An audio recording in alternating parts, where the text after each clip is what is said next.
Hello, everyone, and welcome to the webcast. My name is Christine Dorsey Davis. I'm the Executive Director of the Ohio chapter of the American Planning Association, and I am your webcast moderator. Today is Friday, February 2nd, and we will hear planning for wildfire. This is a very popular topic right now. We actually had almost 1,000 people register for today's session, so we're really looking forward to this. For your questions related to the presentation, just go ahead and type those in the Q&A box. You don't need to raise your hand. We're not going to do any of that. Just type your question in, and we'll get to that at the end of the presentation during the designated Q&A. Today, our session is sponsored by the City Planning and Management Division. So thanks for joining us and for bringing this very important topic to the table today. On your screen is a list of just a few of our upcoming webinars. We just started 2024 with a bang, and we are scheduled way into April now. So head over to ohioplanning.org/planning webcast to register for these and more upcoming sessions. Today's session has been approved for 1.5 CM credits and one of the mandatory sustainability and resilience credits. If you are AICP and needing those credits, just head over to planning.org, log into your My APA account, and from there you can either search by today's title or event number, both of which can be found on our website, ohioplanning.org/planning webcast. If you're on social media, be sure to like us on Facebook. That's where I post important date and time changes, when we have new webinars available for you to register for, and when we have a recording available. To that, we record all of our sessions and we post them onto our YouTube channel. So head over there and just type in Planning Webcast and we'll pop up along with our just about 500 session recordings, all available for free. So be sure to subscribe to our YouTube channel so you get notified when new sessions have been dropped onto our channel. So again, type your questions in the Q&A box for our panelists today, and we'll get to those at the end during the Q&A. And with that, I am going to turn it over to Margaret Wallace-Brown, who's going to introduce the division a little bit and today's speaker. So Margaret, take it away. Thank you. Thank you very much. Welcome everybody to the City Planning and Management's first webinar in quite a while. We are a diverse group of city and municipal planners, managers, students, professionals.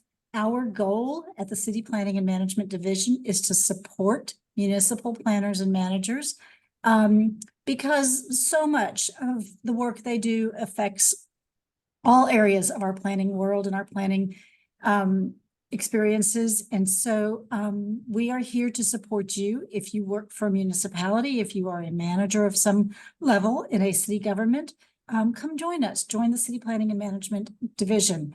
You can find out everything you can about our division at city.planning.org.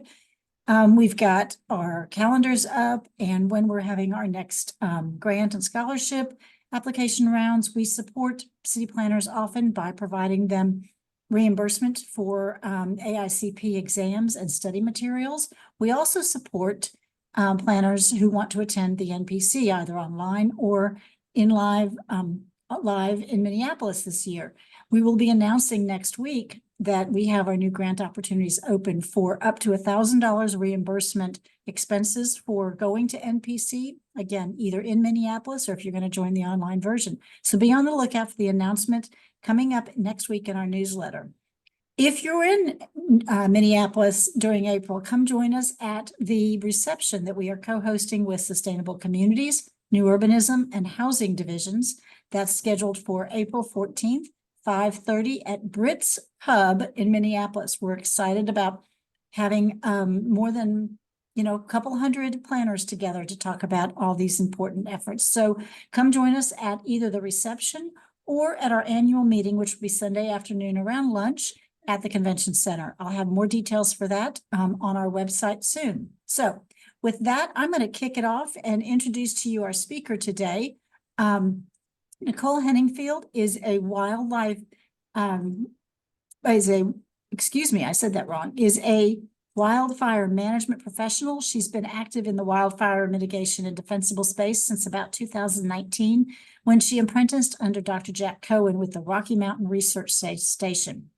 In her years of mitigating private properties, she has found a general lack of information being spread across the different industries, and her passion is to help improve those educational channels and make us all more aware.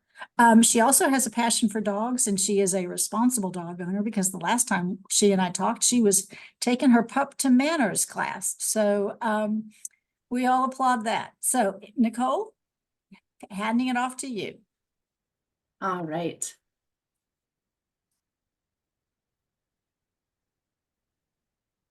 Good morning, everyone. I am beyond thrilled to be here with you guys today.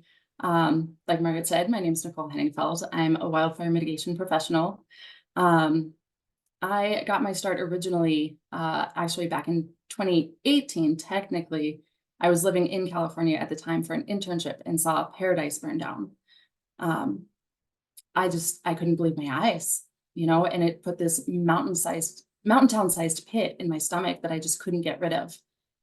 Despite having grown up in California and Montana and traveling around the Northwest, I just could not believe what had happened. And even growing up with wildfire, it's wild. It's over there. It's away from us, away from people. It might take a couple of rural houses now and again, but it was nothing like what I saw.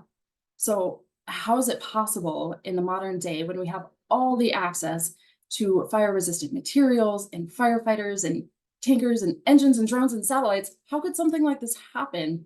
And why was no one prepared? So from that Thanksgiving on, I dove into every avenue of research I could find to learn every possible thing about wildfire and preparedness. All I knew at the time was what I had learned about fire ecology in college, but that was wild land fire, not wild land urban conflagration. So fast forward, after my internship, I was supposed to move to Honolulu. Nice, right? Well, through what seemed like a disastrous series of events, I instead returned home to Montana. I ended up working with the Conservation Corps and sustaining a terrible injury that put me out for the entire last half of my season. The universe had plucked me away from my plans to go to Honolulu just to place me in a position where I'd learn everything about home ignition zones and community wildfire preparedness, and I would get to study under Dr. Jack Cohen, and the universe sidelined me. I was devastated. What I didn't realize until later was that it actually put me in the perfect position to act as liaison for our mitigation crews, our government partners, the Conservation Corps, and our homeowner clients. Through that series of disastrous events, found my calling. So, Jack is the man who introduced the home ignition zone model to wildfire professionals back in the 1990s. I can't emphasize this enough. He'd been studying wildfire and urban conflagration for decades. He is our expert, and he presented his model of home and community ignition reduction and evacuation safety to industry professionals and heads of government, and no one listened. As esteemed author and historian Stephen Pine put it to me once, humans have a very high tolerance for pain before they're willing to make a change, which we all know, right? No one makes a change until they're in enough pain, whether it's physical, emotional, or something else. At the time, the belief was that we have enough firefighters. We don't have to worry about these intermittent fire disasters like Rodeo Chediski or the Bel Air Brentwood conflagrations. We have enough tankers, retardant, and manpower. Who needs preparation when we have militarized response and a blank check to give out every year? So there we were, maintaining the status quo for 25 years. No public preparation, no building code, no development code. We've lost countless lives, trillions in infrastructure, the rebuilding process, hazmat remediation, business and landscape restoration, and how to even quantify the effects of forever chemicals that spread around the globe in our smoke, the polycyclic aromatic hydrocarbons and the volatile organic compounds. Because some of these ecosystems, like the ponderosa pine forests, our ponderosa savannas, can't be restored once they've experienced a stand replacing fire because they aren't adapted for that like some other species. And we have quite a few ecosystems that are at a pretty high risk of not coming back if they burn. And that's going to have a direct effect with a lot of our tourism and our extraction industries. All right, so this next slide is kind of silly, but I think it's important to make learning fun and keep it quirky.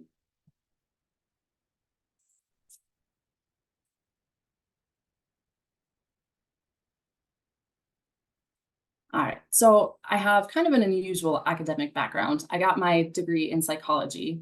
I was fascinated by human behavior, why people made the decisions they did. But then the job market crashed and I was lucky to get any full-time job that had health insurance. And I ended up working at a call center for 2 years and decided people were terrible and I didn't want to play therapist for them in any capacity. So I went back to school for ecology and conservation biology and took a keen interest in environmental economics. All of this to say, I thought my first degree was a total waste of time and money. But when I got into the scientific community, I realized there was a big gap between scientists and the general public. And being able to explain complicated sciences to everyday people is actually priceless. So since 2019, I've spent probably a few thousand hours sleuthing my way around the internet, chasing every lead I can find. I would stay up until 2 a.m. and my eyes burned. I was so obsessed, and I still am. And I had to scrap my way around a dozen different industries to compile all the knowledge and resources that I'm going to try and cram into today's presentation. It has taken years of both collegiate and independent study to bring this dream to life. So without any further ado, let's dive in. All right, there's a lot of words on this slide, but we'll get through it. So the goals and outcomes. The purpose of today's webinar is to approach you all, the planning community, from the position of a wildfire mitigation specialist and bring some of my career insights to your attention. What I have found over the last few years of hardening structures and removing hazardous fuels is that there are a couple of different groups that are trying to work on wildfire preparedness, but we aren't on the same page. We're working sort of parallel to each other, but we never collaborate. We have to start working together. We have to develop strategic partnerships and create effective working groups. We need to build capacity and leverage each other's strengths. I'm going to gloss over a lot of the traditional infrastructure and insurance stats today. We're all here because we understand the urgency of wildfire and climate. So let's review some terminology, and I'll go over the home ignition zone, and then we can discuss ways to apply that to all of our communities to provide effective and immediate action plans. Also, I've designed this presentation to allow you to take screenshots of useful images and also to be interactive.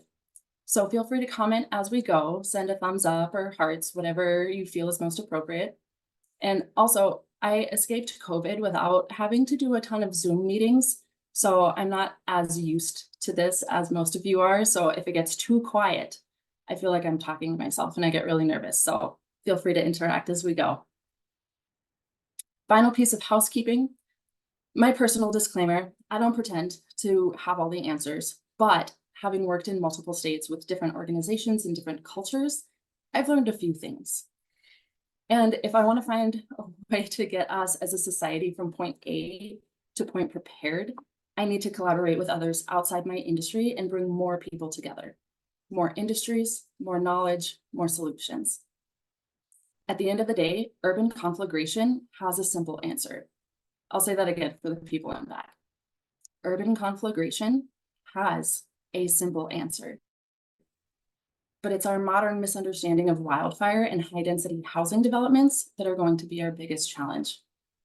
Because he who has the most money and the biggest lawyers and PR firms wins. Terms. So just to make sure we're all on the same page, we'll review some terminology and get a little bit of a crash course in fire and ecology.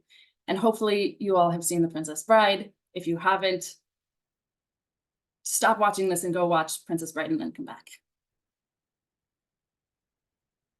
All right, in no particular order, we start with traditional ecological knowledge or indigenous knowledge, which is all of the historical, spiritual, cultural, practical, botanical knowledge of this continent that we've lost by excluding Native peoples and erasing their stories, their language, and their wisdom.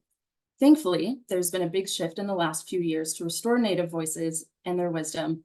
And places like Northern California, home of the Yurok tribe, have been making a huge effort to bring their voices and their stewardship back, and they are reaping the benefits from that. Does anyone want to be brave and put into chat what they think the difference between climate and weather is? Climate is the greater collection of weather events in a region, including temperature, precipitation, wind. Weather is the state of the atmosphere at a given time. It seems like the two words often get used interchangeably, but it's important to remember they are not the same thing. So our climate is ever changing, just usually not this fast. So we need to accept that whether it's due to fossil fuels and burning 40 million tires in the desert, or from tectonic movement and solar flares, or all of the above, there's nothing we can do about the past and the decisions of people who came before us, or the workings of the solar system. All we can do is adapt and overcome, for any of the Marines in the audience. Now, we've gotten really good at surviving and beating the odds, but now we live in a vastly different global and technological world. We're big-brained mammals with these funny little thumbs, and there's just a lot of confusion between our new smart prefrontal cortex brain and our old caveman or lizard brain, as it's commonly called. So evolutionarily, we're still kind of a hot mess, and it's hard to kind of figure out some of the problems we get ourselves into. Alrighty, so this is one you guys might want to take a screenshot of just to refer back to later. Wildland fire. It's any non-structured fire that occurs in vegetation, such as trees, grasses, and shrubs. Urban conflagration is a large destructive fire that spreads beyond natural or artificial boundaries. Fire behavior is how a fire burns, based on the rate of spread and localized intensity. It's influenced by weather, fuels, and especially topography. And I want to make a note here, and it's very important that you impress this on your long-term working memory. Fire is not like water. Fire does not behave like lava.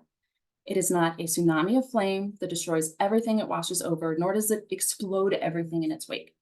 As humans, our sensitivity to radiating heat is actually extremely high. And this is where the term defensible space originally came from. Defensible space was the distance a person needed with no protective clothing or gear between themselves and a huge fire to not get burned. It has since been adapted for use in firescaping and firefighting to loosely and often incorrectly describe the amount and type of vegetation that's allowed within a certain distance of a structure. Wildland-urban interface. The range of development types from unoccupied, rural, suburban, and densely populated areas that exist in a wildfire-prone area. Exact definitions, if you are interested, including population density requirements, can be found in the APA PAS 594 report on page 29. Wildfire hazard is the intensity and likelihood of a wildfire around a community, and the risk is that plus exposure and susceptibility. And I want to take a moment for everyone to examine this chart from one of my local communities and tell me what shocks you about these numbers. What is concerning? Because these are pretty average numbers for rural communities around the country. So keep these small numbers of firefighters in mind when you think about structure defense and wildland firefighting crews getting spread really thin. And I'll come back to more on firefighters later. So just tuck this image away for now. The home ignition zone. This is my favorite part. The home ignition zone is ultimately the most important piece of the modern wildfire problem. The home ignition zone is made up of 3 zones. The immediate zone, which is a 0 to 5 foot bubble above and around the home, and this area needs to be a non-combustion zone. Nothing in this zone should bring open flame next to the home where it can transfer to decking, siding, windows, anything else.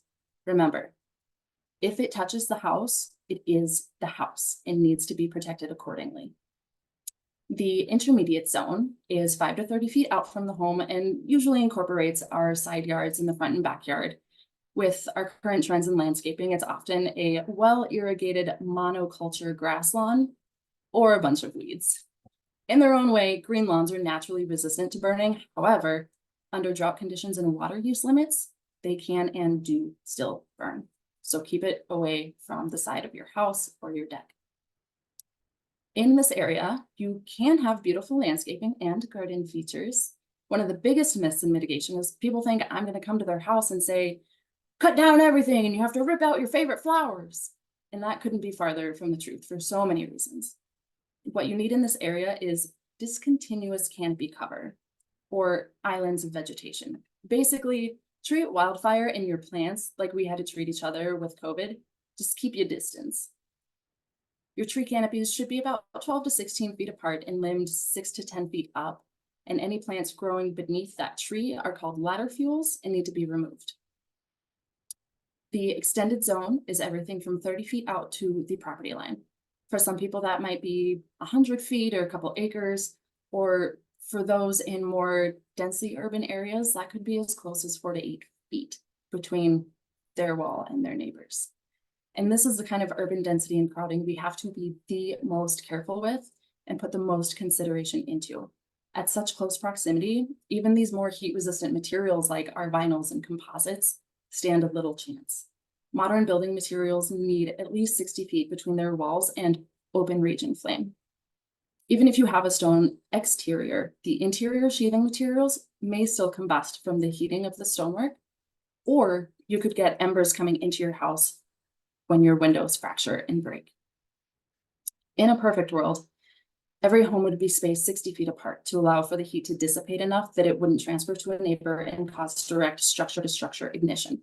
And this is our #1 cause with urban conflagration. It's been observed that structures usually ignite hours after the wildfire front has passed. Embers and firebrands collect in vulnerable areas on or around structures, and the fire passes from house to house through radiation and new ember showers. And I'd like to mention too, when we talk about embers and firebrands, we aren't just talking about like the little embers and coals that you're used to seeing in your wood stove or a grill. Firebrands, as they're most appropriately called, can be the size of large tree branches or small saplings. These ember showers that we talk about can carry large pieces of flaming debris. In the extended zone, 30 feet out to the property boundary, it's important that we clear out all ladder fuels and any vegetation beneath the trees that could carry a low-intensity surface fire up into the canopy and continue any crown fire close to our home. And I do want to make a note. I'm not sure if you guys can see my mouse on the screen, but the red line here, this picture is not quite correct. It should actually extend out, and that red immediate zone line should go around the garage. The orange intermediate line should also be pushed out around the garage. If you hop on my website, I did a goofy little scribbly hand-drawn update to this image.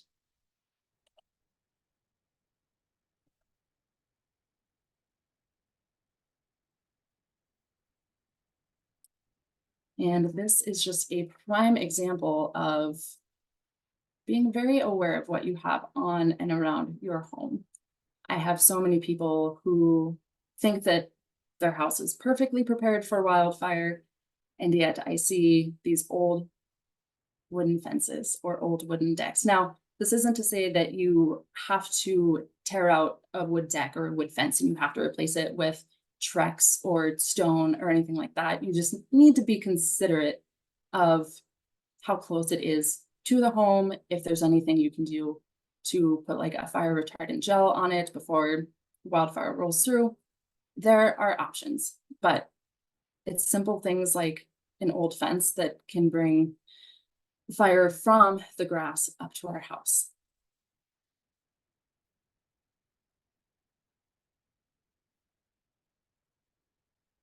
All right, so fire regime, this one's particularly important as well. It's the term used to describe the fire severity that we would expect in a certain ecosystem type. For example, in Southern California, we expect severe fires in chaparral, meaning high mortality rates for the flora in the area. In this sense, severity has less to do with human perception and more to do with how much of the vegetation has been consumed and to what degree. Another example is the ponderosa pine, which is my favorite just because it's my habitat type here in Montana. It stretches the entire length of the Rocky Mountains. In ponderosa pine forests, we expect low severity fires with burn intervals every 7 to 15 years or so. Having fires this frequently keeps ladder fuels and shade-loving Douglas fir at bay, so you get more of an open grassy savanna with large, beautiful, healthy, well-spaced trees. A similar fire regime occurred in the redwood forests in California.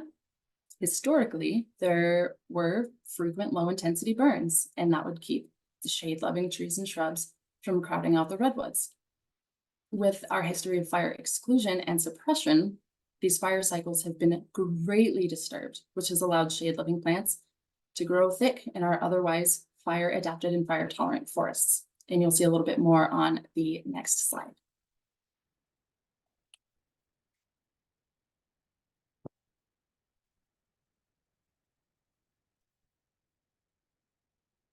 Bear with me, I'm using 2 screens today and I don't normally do that.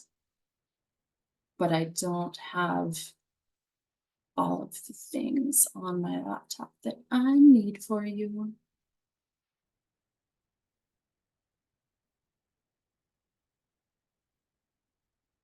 All right, so because we have so severely disrupted our ecological cycles, a huge portion of the country exists in an overmature state that is ripe for disease, insects, and fire. This is particularly important as it plays a huge role in the debate between letting our wildlands burn, suppressing fires as they pop up, and or trying to replace fire with mechanical thinning.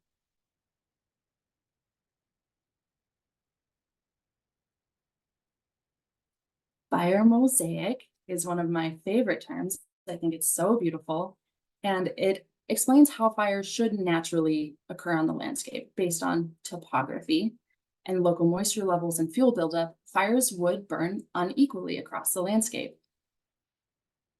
Small pockets, on like a sunny southern slope that gets hotter and drier might burn completely, but just over the ridge on the cooler, wetter northern slope, there wouldn't be too much damage from fire.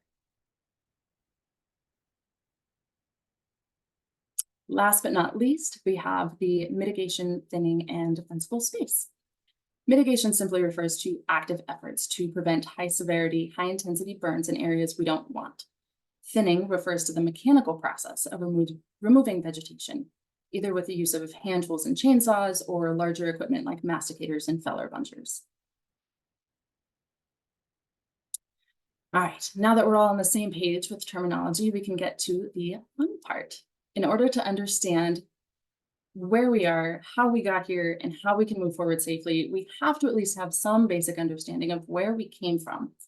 So I'll do my best to give you the quickest 400-year history.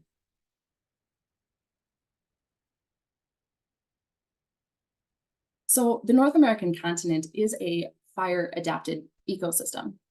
That includes 13 broad level 2 ecoregions and about 110 smaller level 3 ecoregions.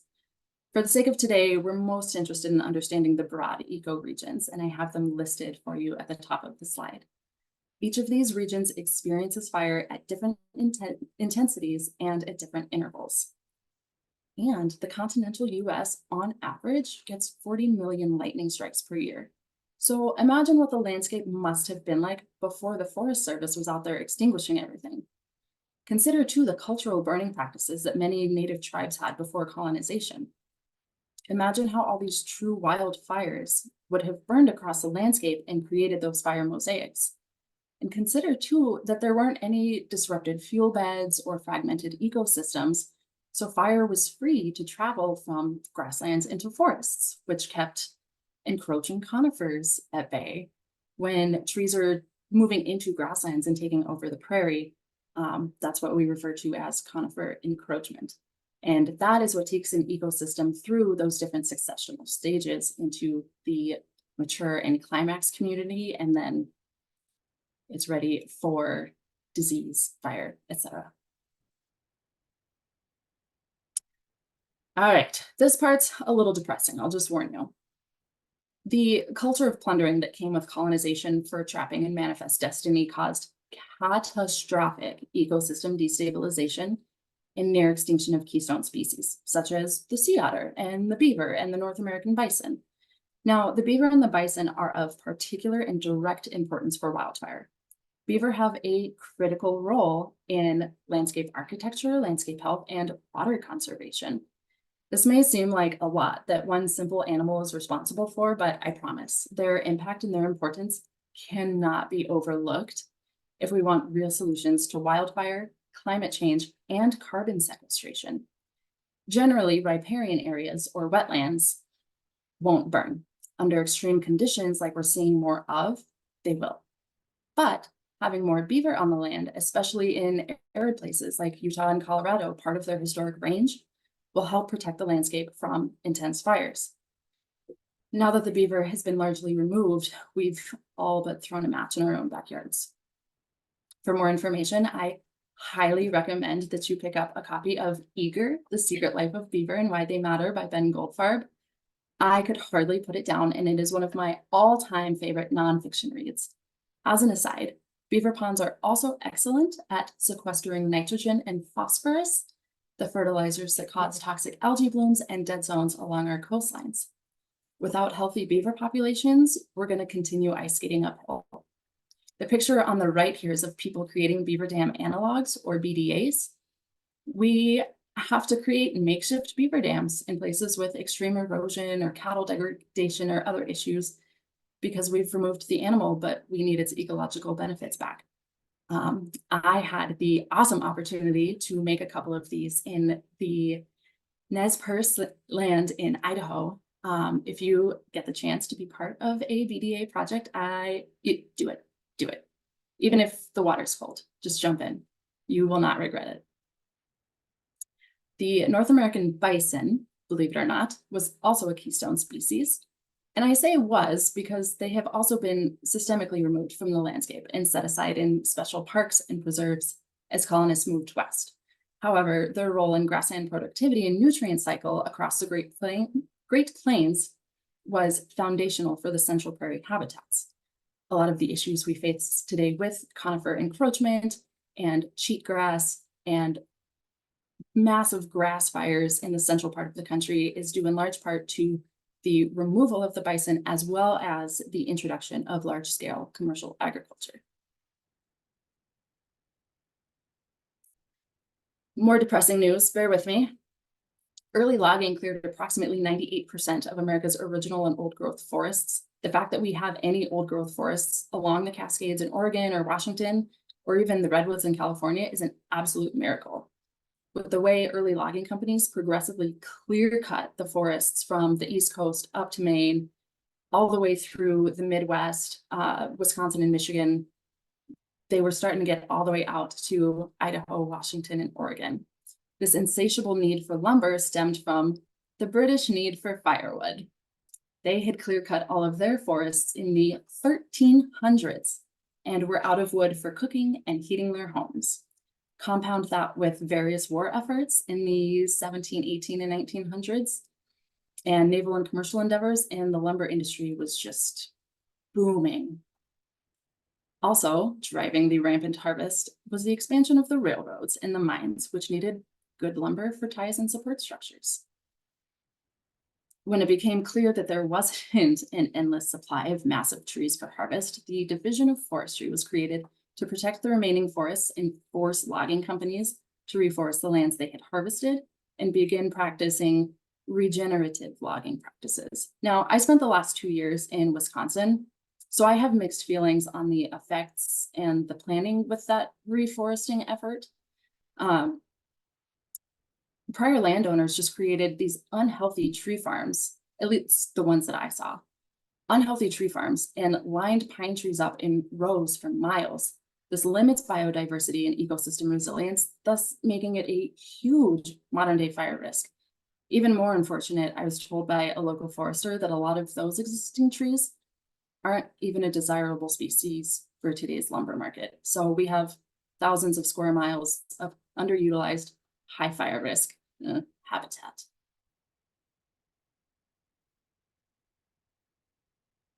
During that same era, when the Division of Forestry was becoming the US Forest Service, shocking, they were highly influenced by logging company bribes and viewed the forests as a resource to be used rather than a resource to be enjoyed and conserved. After a few significant wildfires and urban conflagrations between the 1870s and 1910, the dead by 10 rule was written into law. It stated that any wildfire was a risk to the national economy and human lives and was to be snuffed out no later than 10 a.m. the following day. Thus, the fear and loathing and the history of active wildfire suppression in North America began. And all of this was happening alongside fierce regional debates between colonists and Native Americans who supported common sense and cultural burning, and the politicians and preservationists who were pyrophobic and adhered to old European forestry techniques that didn't work on the current landscape. Most of the pyrophobic colonists came from cultures that lived in cool, wet climates that didn't experience fire ever. So they assumed that all fire was bad and all fire needed to be put out. So now that we have a more comprehensive understanding of wildfire, what are y'all's thoughts? If you want to just drop some comments for me, let me know how you're feeling about this. We'll do a little temp check. I love and hate statistics. They tell you everything and nothing. Go ahead and take a screenshot of this one if you want. It'll be fun to refer back to later. But the long and short of it is the entire western half of the country is pretty much a fire trap. And with warming temps, drier seasons, and desertification that's happening, the Midwest and East Coast aren't far behind us, and the potential for large conflagrations across the country is real. Which also means that with about 44 million homes and counting in the WUI, there is no way in heck we have the capacity to defend every structure. It takes 2 fully staffed fire engines to contain 1 house fire. Per engine, we have a minimum of 4 firefighters, and we'll say 1,000 gallons of water per engine, which realistically means an 8-person firefighting crew and 2,000 or 3,000 gallons of water per structure. Using our most recent devastating urban fire, Maui, which lost 2,200 structures over 3.4 square miles, let's assume a fire crew at every structure. That would come out to 17,000 firefighters and 4 to 6 million gallons of fresh water to extinguish the flames at that prescription. And Maui was a relatively small fire in terms of acreage and structures lost. The Paradise Fire was well over 18,000 structures and an area of 240 square miles. It's hard to even wrap your head around a number that big unless you're used to sizing it up from the air, but still, the point is that with increasing drought, we don't have enough bodies to defend every home or business. Plus, with the increasing risk to firefighter safety and the stagnant wages, or the fact that they're volunteer firefighters, we have to start asking if it's even ethical to ask these men and women to put their lives at risk to save our stuff, especially since we don't have endless supplies of fresh water to use against these flames. 2 of our biggest, most iconic Western rivers, the Colorado and the Rio Grande, have not reached the ocean since 2001 and 1960, respectively, because we overestimated available water based on a few particularly soggy years, and we didn't make proper corrections when we realized our mistake. We just took other people's water rights and built huge feats of engineering, which is cool, but, you know, and we made low flow toilets, but we still water our sidewalks during the hottest part of the day in summer. Structures have to be able to withstand a fire event like they withstand blizzards, hail, high winds, tornadoes. We have the materials, we have the construction techniques, and soon we will have to have the inner fortitude to let our homes defend themselves. We need to build homes and design communities that are resistant to ember showers, that have lawns and greenways that are properly fire-scaped and are a safe distance apart. Developers want more houses because it means more money for them, but in allowing this to continue, we are willingly and knowingly putting the lives of millions of people and animals at risk. Because remember, 1/3 of Americans live in the WUI now. We can't afford these ultra high density neighborhoods. The amount of trauma that people, especially young children, experience during evacuation, we haven't even begun to quantify the longer term effects of homelessness and uncertainty as the community rebuilds and hazmat crews haul out toxic ash and contaminated soils. The black smoke that rises from our homes that choke people out in the summer carries all those toxins from all the burned plastics and synthetic materials and chemicals in our home. Everything from the Tupperware in your kitchen to your favorite North Face jacket in the couch and the Drano and toilet bowl cleaner in your bathroom. Forests don't release toxic smoke, but homes do. So this is just a quick slide to kind of show you how ember showers create spot fires. So if you guys remember on the news, they're usually talking about a spot fire started over here, crews are being sent to a spot fire over there. That's from those firebrands that are igniting fuel loads not directly adjacent to the wildfire front. Unfortunately, I don't remember what time the image on the left was taken.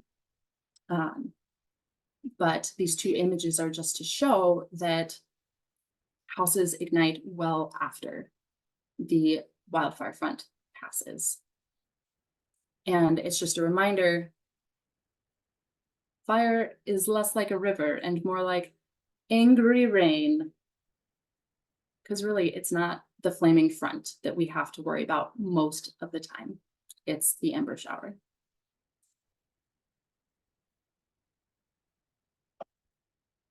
And we need to be considering the environmental load.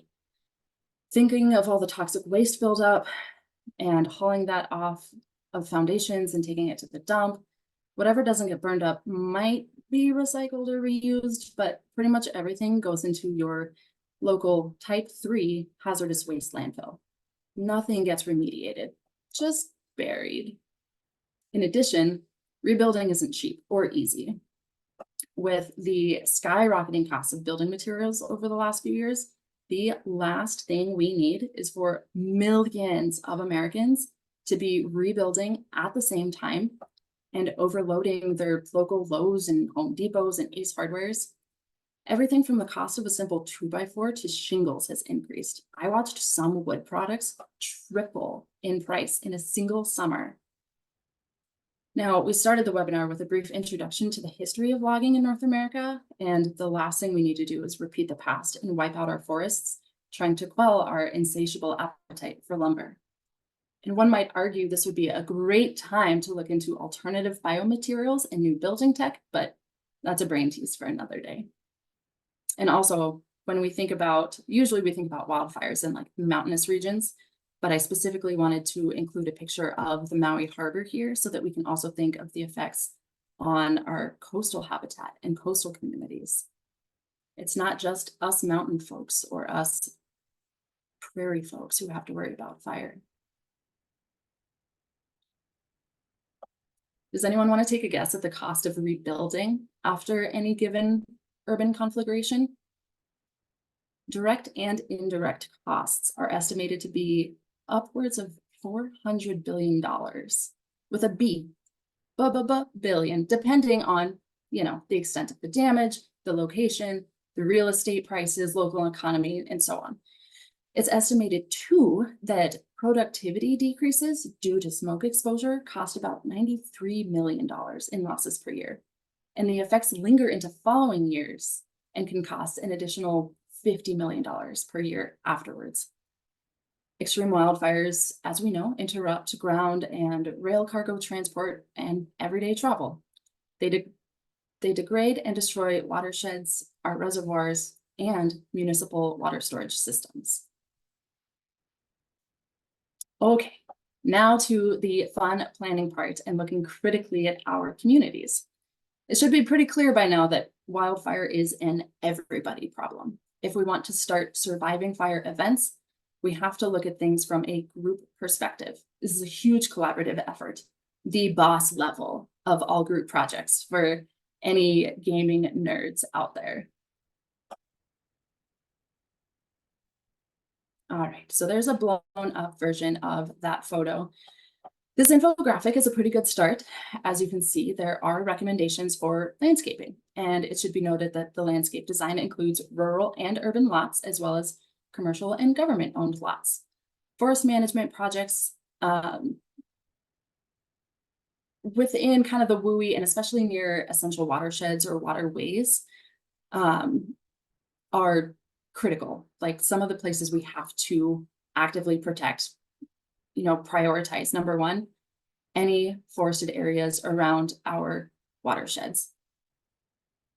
The steep slope ordinances, this is really important too.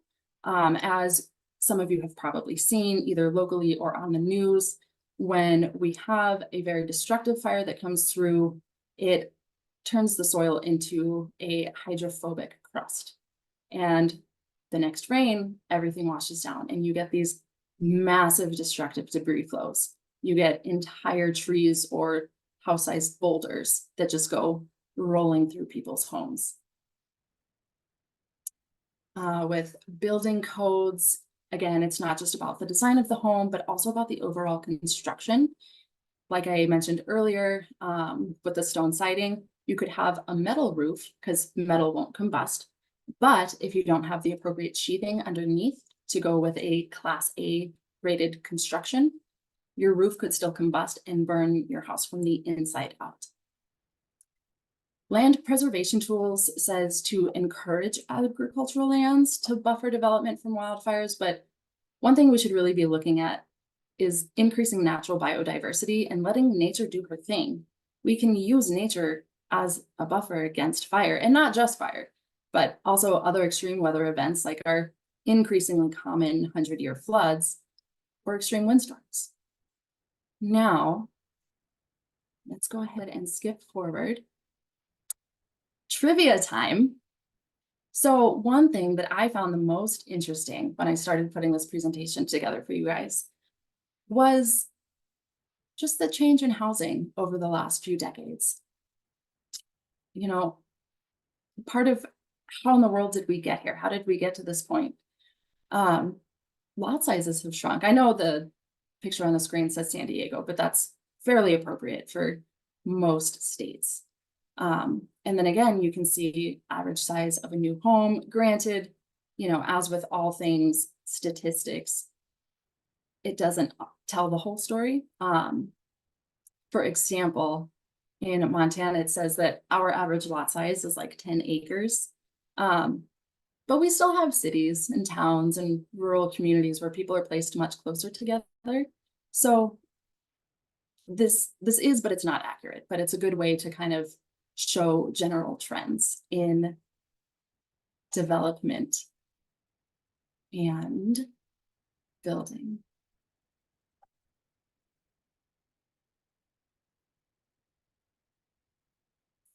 All right. This image will just kind of help reinforce some of the things we've been discussing. It's a great example to just feed your creativity and get you thinking of some things that we absolutely must have in urban areas. We need large driveways to turn around in. It needs to be able to accommodate a fire engine. We need fuel breaks so that if there's a grass fire approaching your community, that it can be stopped or slowed. And it's really important to mention too that we actually lose more structures per year to grass fires than we do to forest fires. We have a false sense of security around being surrounded by tall grasses than by tall trees. Unfortunately, those grass fires are more likely to burn more frequently and move at much higher rates of speed. So this one I particularly love. I want you guys to go ahead and just skim over the different boxes here, because this will be good for you guys to think about when you're helping plan new corporate campuses or anything else that might come up.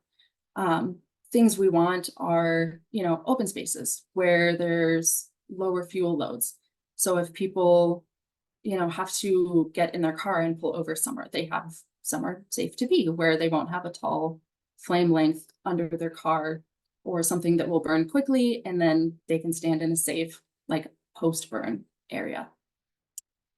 But one thing, when I found this infographic that I thought was so so curious was they left out one critical piece. Nowhere in this infographic do they talk about hardening any of the structures.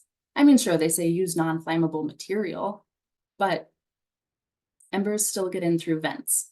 Embers love flat top tar roofed buildings, especially if they're close to pine trees and you have pine cones and needles on the roof. So FEMA's almost there. We're getting there. We're still learning. We're just mammals at the end of the day.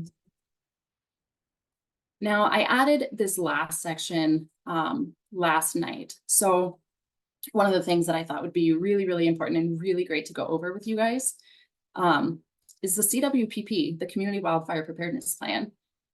Now, my county is updating theirs and they're running a little behind schedule.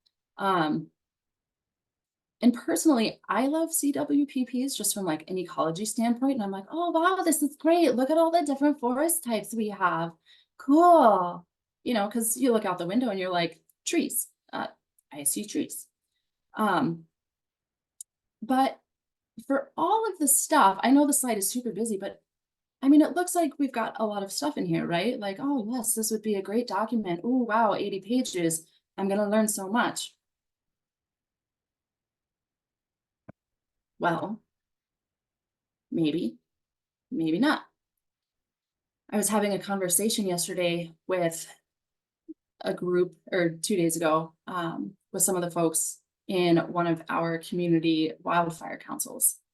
And it's really not a helpful document for anyone outside of like the Forest Service or Office of Emergency Management. And even for them, it's really limited because there are quite a few things that would be really great for like contractors or landscapers or planners and architects to know that's not included.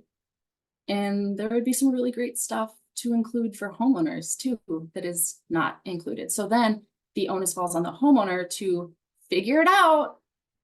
Good luck. Some of the biggest things, and this is really where a lot of my passion lies, is in our vulnerable communities. When I first started this, and I was part of the pilot program here in Missoula, we worked on an entire neighborhood. And, you know, it was in one of our more well-to-do neighborhoods. But there was one homeowner who was 100% disabled Vietnam vet. He had a broken rib. I just remember that for some reason. He had a broken rib and he was like post-surgery. And his house, old log home, right at the base of the mountain, right? So right out his back door, huge, like 30+ degree slope going straight up the mountain.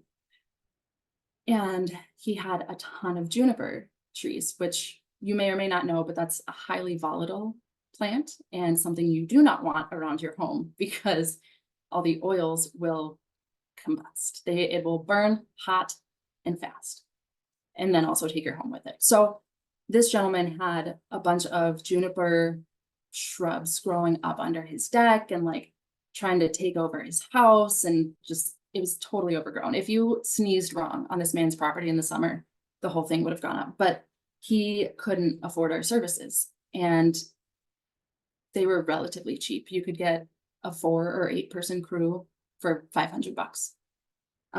So we worked on everyone else's properties along the road. And then right before we were going to pack up, someone said, hey, someone paid for his mitigation work, so let's tackle this property. And I wish I had before and after pictures for you guys, but it was the biggest difference. And it's literally the difference between life or death for this man.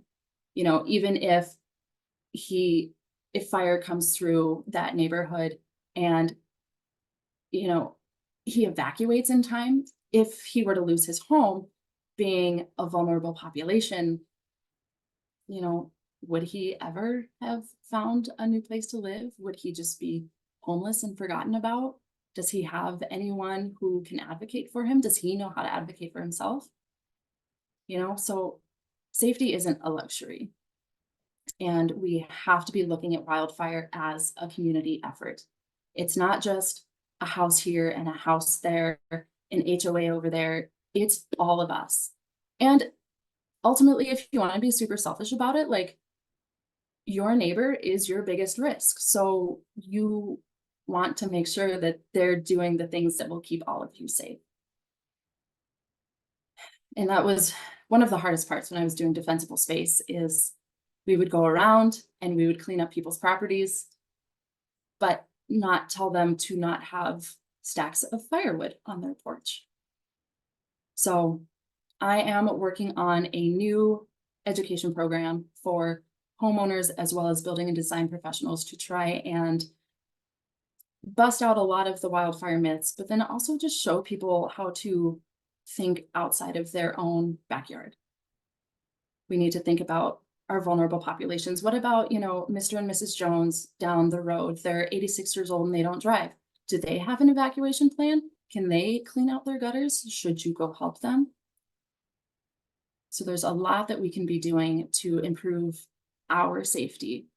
And I think too, my hope, my big evil plan to save the world is if we start acting like a community again, maybe we can heal some of the wounds that we've experienced as a nation, not just from fire, but politically.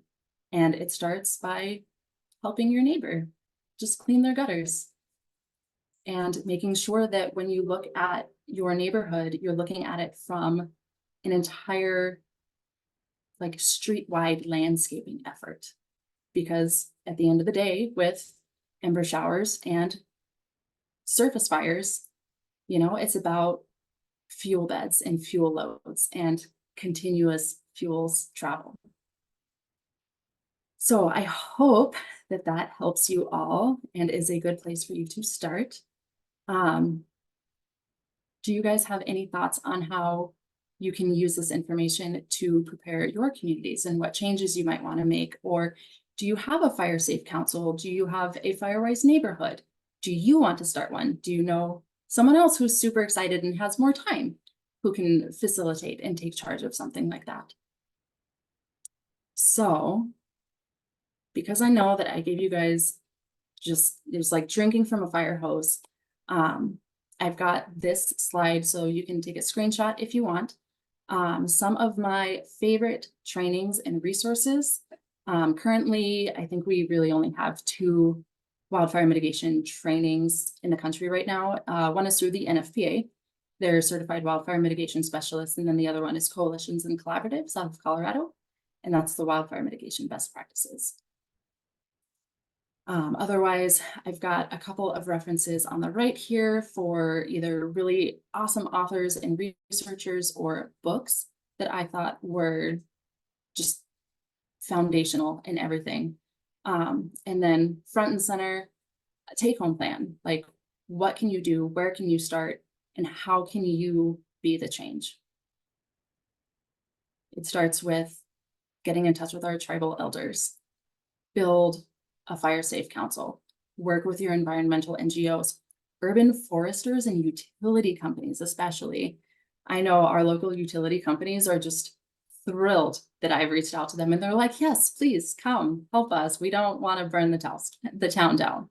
But homeowners, when we're building these working groups, we have to make sure that we include homeowners.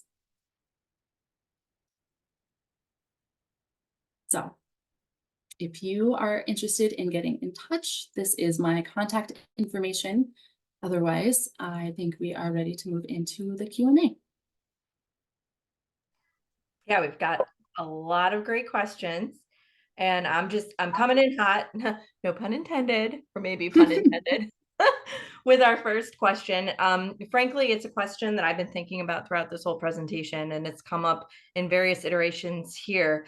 We're talking about a housing crisis that we have, and, we're talking about how expensive it is to build and the economic situations that our communities find ourselves in. And one of the avenues that is being suggested is to create higher density communities, higher density housing, housing that is closer together. We're talking less than a quarter acre lot sizes.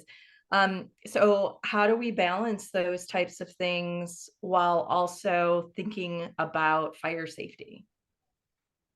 That is the million or trillion-dollar question. And I mean, there's no good answer, but there are definitely worse answers. My opinion, it's okay to say build condos or apartment buildings, but we really do need to make sure that unless we want to just pave over everything in between them or have gravel down or lava rock, like it just, we can't have anything combustible if we're gonna have really close housing units. I was talking to one of our local engineers the other day, and he's a little more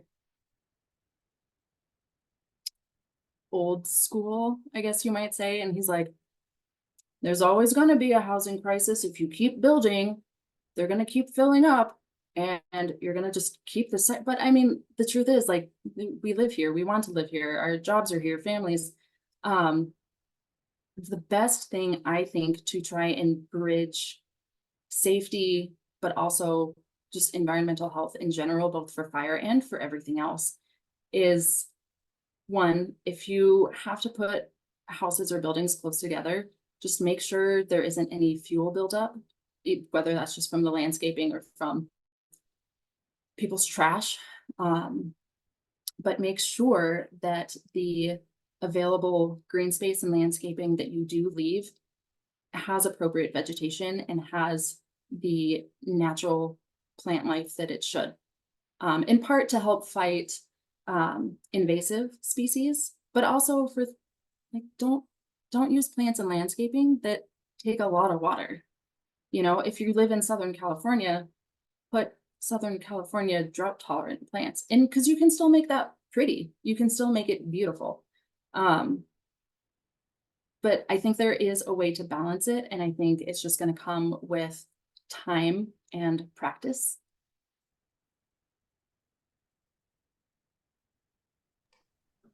Okay. Next question. There are quite a few questions of example zoning codes or language for overlays or anything, just example language on how to go about this for your community. Do you have places, I don't know, maybe in some of these websites that you have listed on your screen? Where can folks find example text? Yes, so specifically for code, let me see if I can just drop a link in chat real quick. You can, and then I can copy and paste it so that everyone can get it, I think. Oh, you know what, that's a different. If folks want to, it would actually be easier. These two screens don't talk to each other, but the International Code Council would be a great place to start. And I believe, I want to say California has their own code and they're kind of spearheading a lot of this for the country. Let's see here.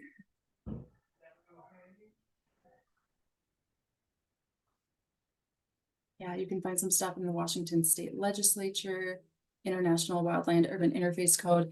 Even when we talked about code in the coalitions and collaboratives class last year, it didn't seem like there was much in the way of like an overlay or examples. And I think a lot of that really is just because this is a new issue and we're having to figure it out real quick and in a hurry. Because even the international and the domestic code are not the same, and they both have things that I think are correct and good and things that I think could be improved on. But definitely start with the International Code Council. Let me see if I can find the other one real quick.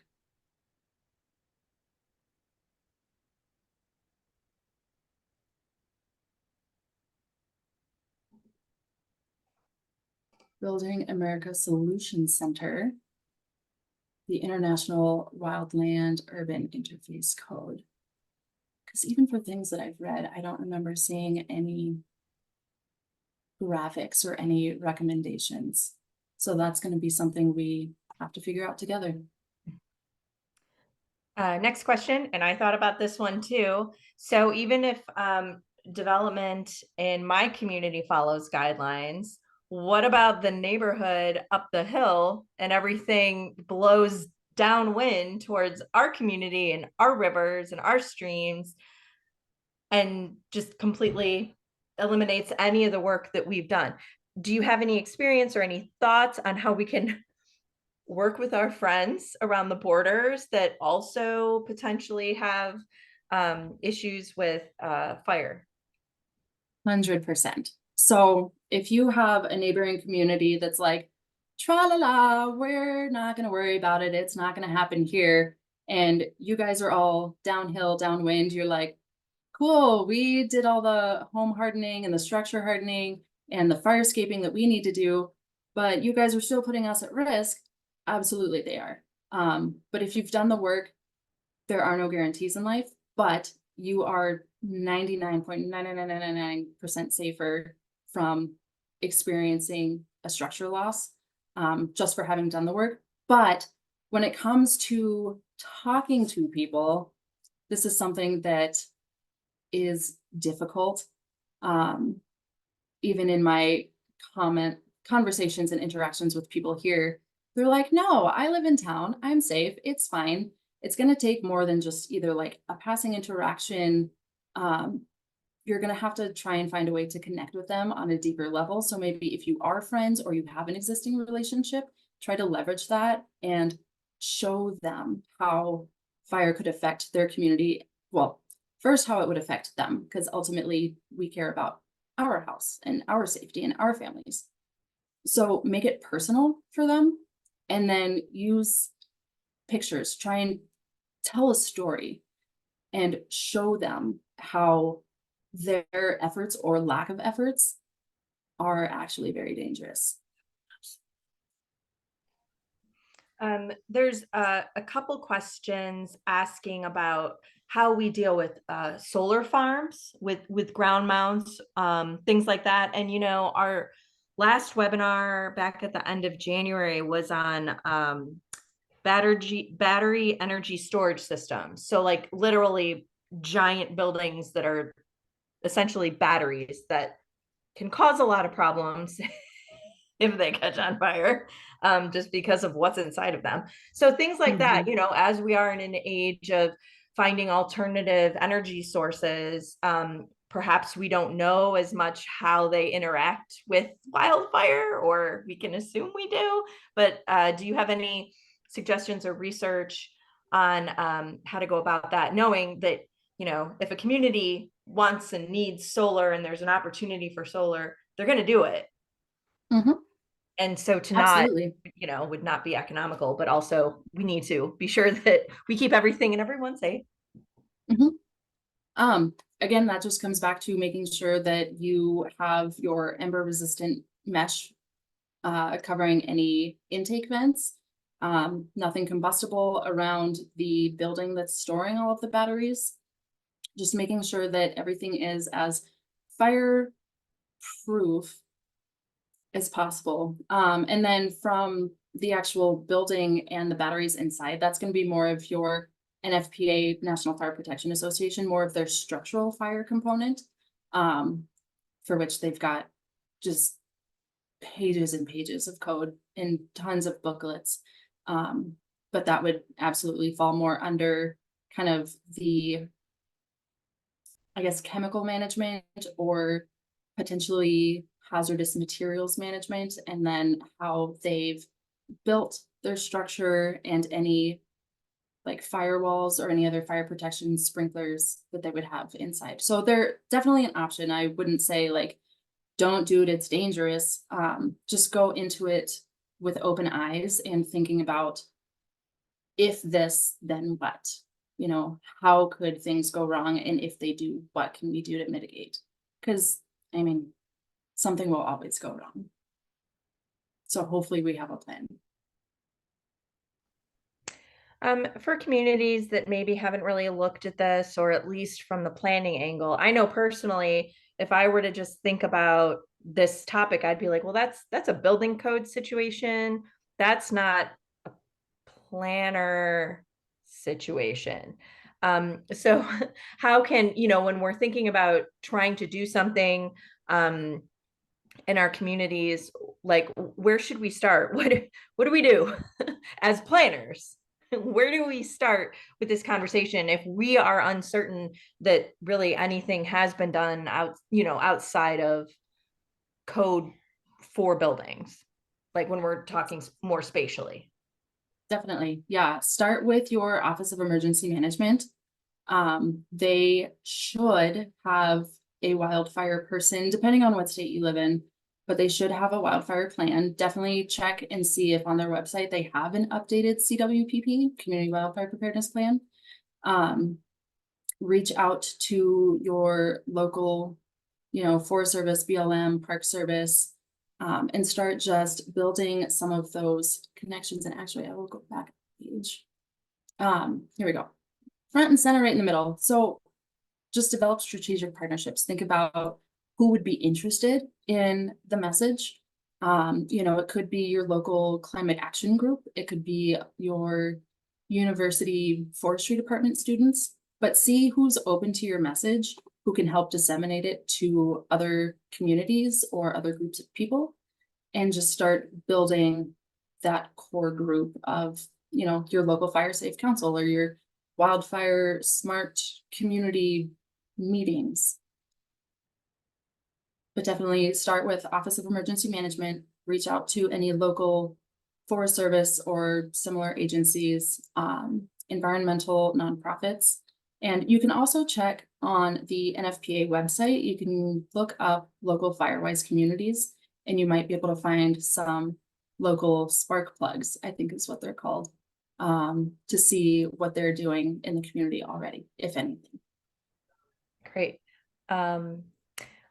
It on your list of resources here, is there a list of good vegetation, fire resistant vegetation, depending on like what zone in the country you are? I'm just thinking about, there's a lot of communities that have tree ordinances, and it's more so on ensuring that there are trees in the community when a new development comes in, that a certain percentage of the land is trees and this and that. But perhaps that could also be a recommendation to put in the appropriate trees as well if it doesn't already exist. So where do we find out what trees are appropriate, both just in general for the region that we live in, and then also for fire resistance?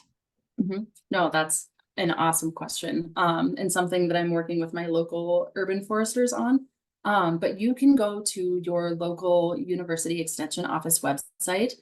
Extension offices are the best, and they are just the most excited, friendly, like awesome people. And they're always super excited to share their information and their resources. And every extension office or weed district should have, especially at this point, should have at least a general list of like fire smart landscaping ideas. Also, something you can use in your search terms are water wise landscaping ideas, because usually things that are adapted to drought are also adapted to fire. So water-wise plants, I think it's like waterwise.org, is a great place, but your extension office, your local university should have something. If all of that fails, if you are just in the boonies, just your local county office should have something under like land use planning. But if they don't, and you just, for the life of you can't find anything, just reach out to me. I am putting a database together right now that'll go through more of like the smaller level ecoregions or just county by county to say, hey, this is what's native and appropriate in your area. This is what you could use. This is best, medium, and like least awesome ideas. You just have to dig for them a little bit until the Google algorithm figures out what you're looking for. For those of us that like look out the window and go, well, geez, I don't know how much at risk our community is. Can we do an audit? How do we do an audit? How do we get a baseline to know what we're working with here? Yes, so there are a couple of places. Oh my gosh, I have so many things bookmarked. Let's see.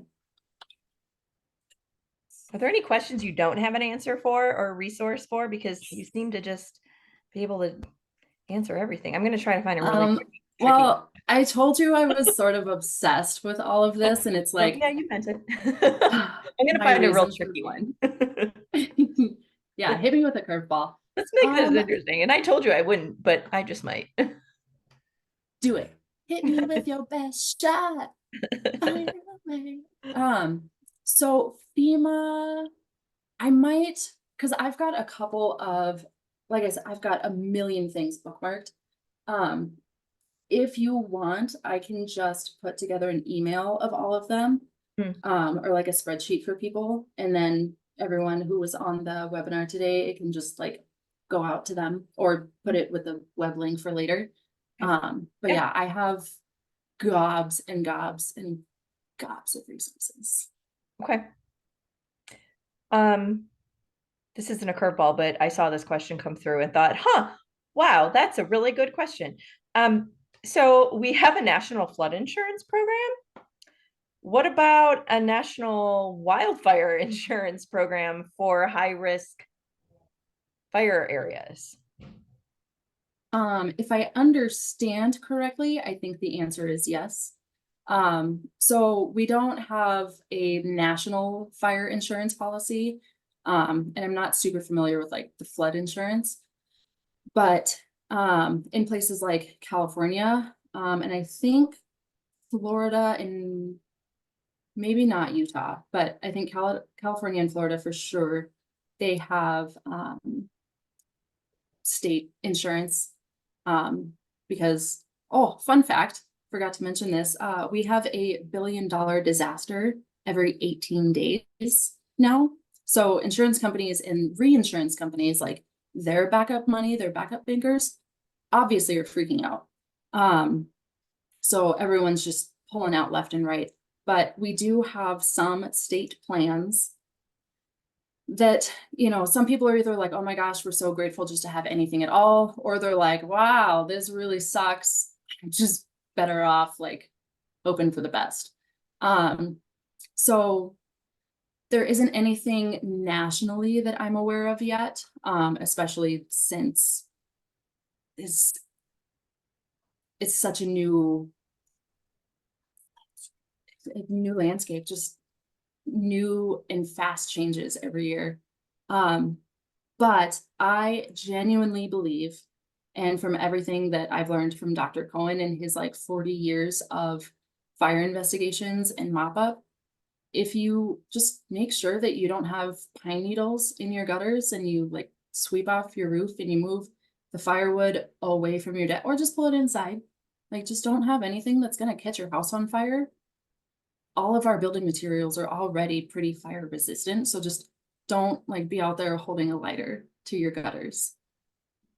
To that, are there any programs that communities have to assist residents with buttoning up and tightening up the safety of their home? You know, you mentioned making sure that your gutters are clear. Well, I'm thinking of, you know, what if you're an elderly person and you can't get up in your gutters and you also can't pay someone to clean your gutters? So do you know of any communities that have programs that, you know, either you can proactively go out and say, hey, I would love someone to come and assess my home and make it safer, or, you know, some kind of just any system to assist community members? Every community should have at least two options. The first one, your local fire department or DNRC, some other alphabet agency. There are a few government groups who can do a free assessment, and it's free.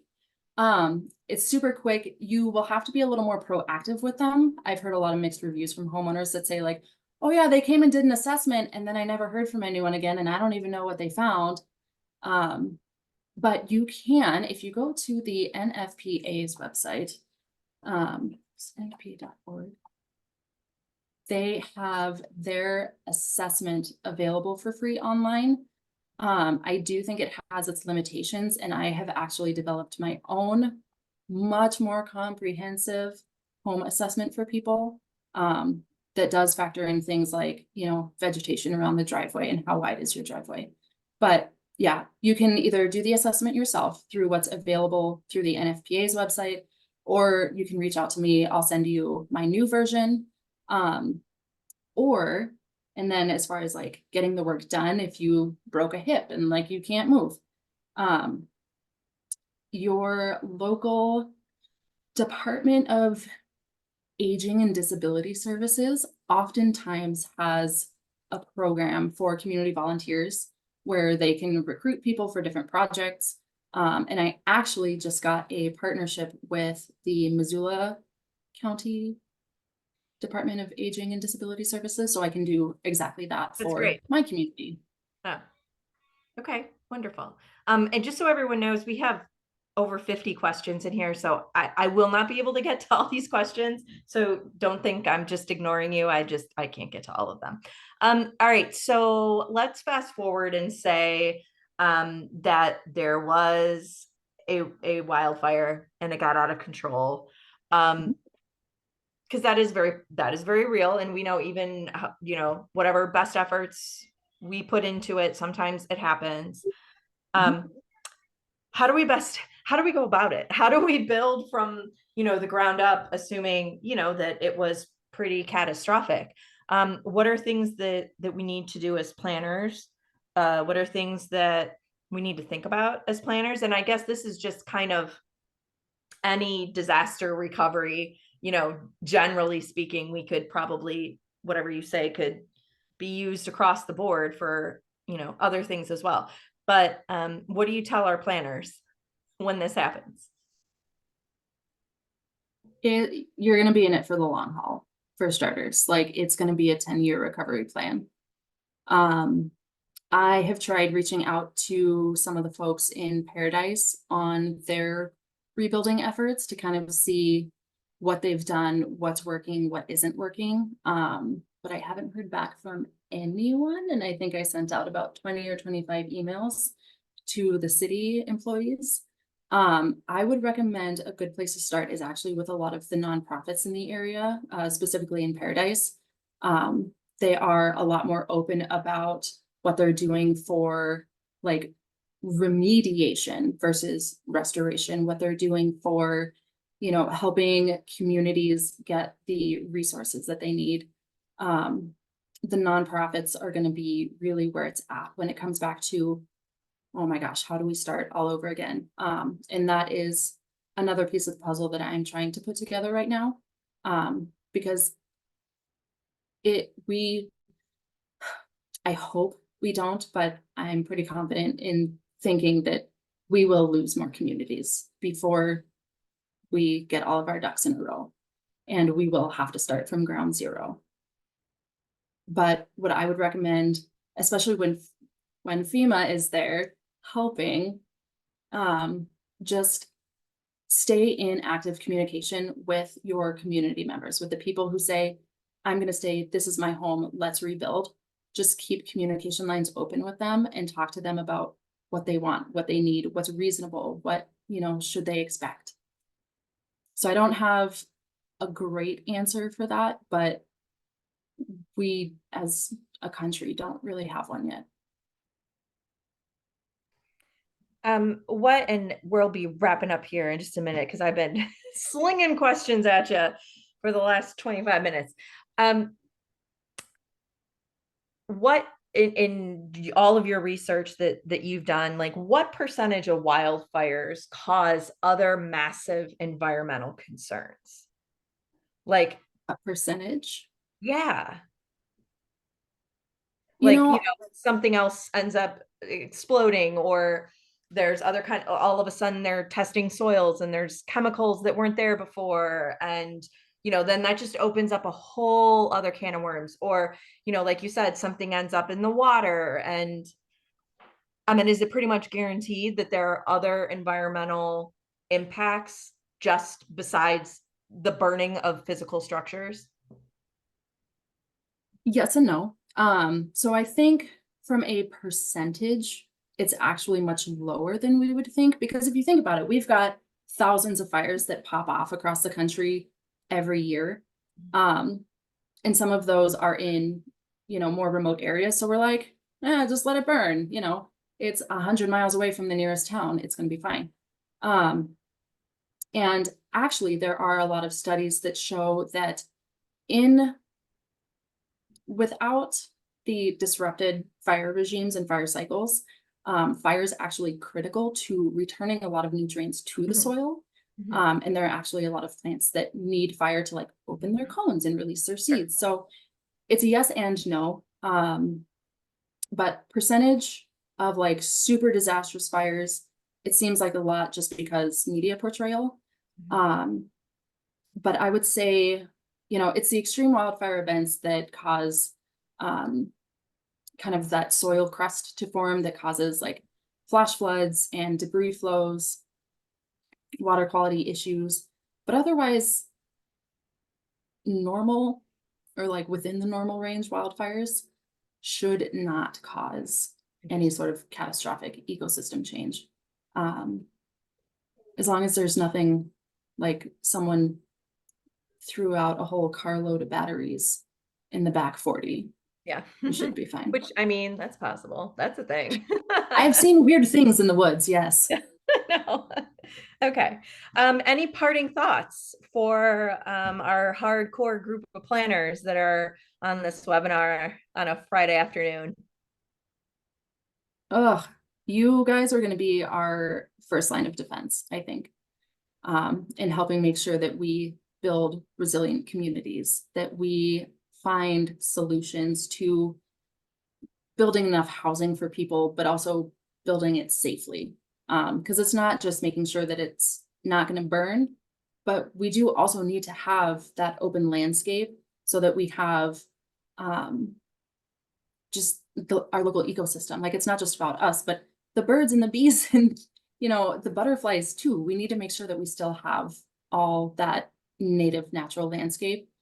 And it's gonna be a balancing act and a lot of trial and error.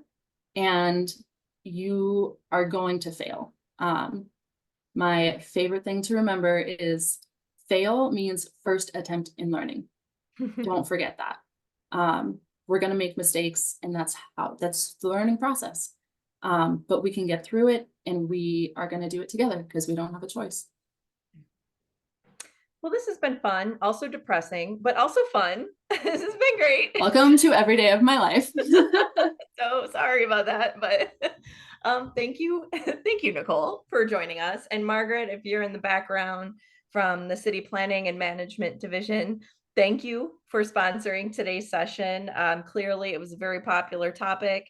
And we're not done talking about it is really where we're at right now, I think.